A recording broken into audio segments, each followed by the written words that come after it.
kondisi demikian, maka Brand juga melanjutkan gambaran tentang kuli-kuli perkebunan ketika itu, bahwa tidak jarang para kuli-kuli itu disekat tanpa minum, tanpa makan, dicambuk, kemudian diseret kuda dengan tangan terikat, ya. Wah, luar biasa parah.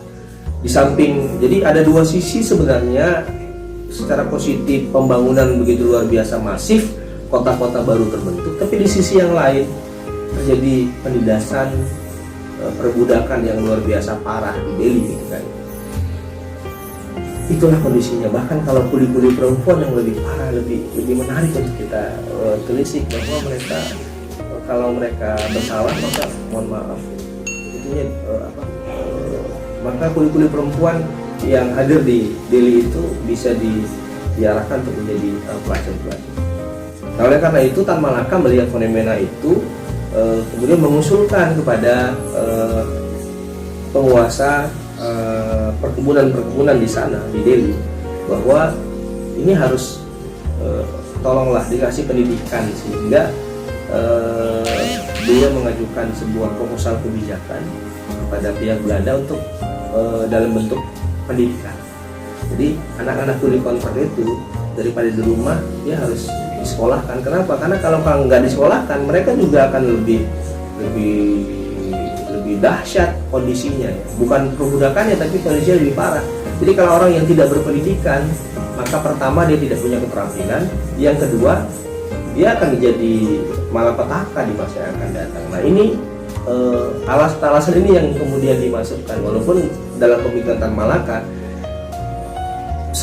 salah satu cara untuk membangkitkan orang-orang pribumi adalah tidak ada cara yang lain.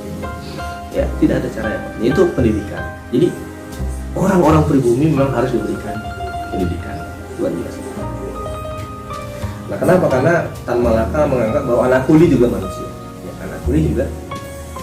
Dengan pendidikan itu, maka anak-anak kuli itu akan bisa bermanfaat lebih untuk bekerja di perkebunan. Itu alasan-alasan yang dibuat-buat oleh Tan Malaka. Padahal dalam pikiran Tan Malaka bahwa dengan pendidikan maka orang pribumi itu akan mengerti, memahami kehidupan, dan kemudian bisa melakukan perlawanan terhadap hegemoni kekuasaan orang-orang kapitalis ketika itu.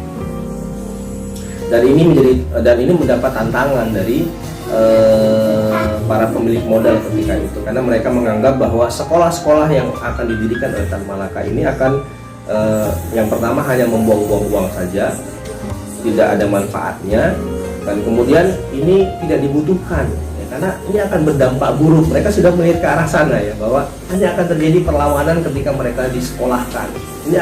Mereka akan berani melawan, mereka akan lebih radikal untuk melakukan perlawanan kepada tuan-tuan kebun mereka, karena mereka sudah diisi dengan pendidikan. Ini pemikiran para pemilik modal, dan mereka paham kondisi itu, sehingga proposal Tan Malaka untuk mendirikan sekolah itu kemudian ditolak oleh mereka, karena dianggap ini menjadi cikal bakal untuk mereka melakukan perlawanan. Nah, sehingga puncaknya itu penolakan yang dilakukan oleh pemilik modal ketika itu, maka terjadi kuli-kuli ketika itu melakukan pemogokan, kita sebut dengan pemogokan kuli Delhi Sport. Nah, dan Tan Malaka dianggap ikut andil di dalamnya. Ya, meskipun Tan Malaka menolak keras tuduhan tersebut, namun ia tetap dituduh mendukung pemogokan kuli kontrak ketika itu. Sehingga pada Februari 1921 Tan Malaka itu angkat kaki dari Delhi, dipindahkan dan tidak boleh di perkebunan di Delhi, maka dia berpindah ke Jawa Tengah, yaitu Semarang, dan di Semarang berhasil mendirikan sebuah sekolah yang kita kenal dengan sekolah raja. Lantas kalau kita bicara soal perspektif Tan Malaka dengan apa yang tadi sudah disampaikan, maka ada korelasinya dengan generasi milenial saat ini atau generasi Z saat ini yang akan hidup di masa depan. Bahwa yang pertama, bahwa karena memang pemuda kita, bayangkan 2030 Indonesia akan mendapatkan bonus demografi di mana 70% penduduk Indonesia adalah usia produktif, 30% lagi penduduk yang kurang atau tidak produktif. Di 70% 2030 Indonesia akan mengalami bonus demografi yang luar biasa, dan ini bisa jadi dua hal, bisa jadi manfaat atau bisa jadi keburukan bagi bangsa ini. Jadi apa yang harus dilakukan? Kita harus meminjam perspektif Tan Malaka. Ada 3 hal yang kita bisa dapatkan dari perspektif Tan Malaka. Yang pertama adalah tentang penguasaan tanah, yang kedua pendidikan, yang ketiga adalah terkait dengan varietas apa yang ditanam.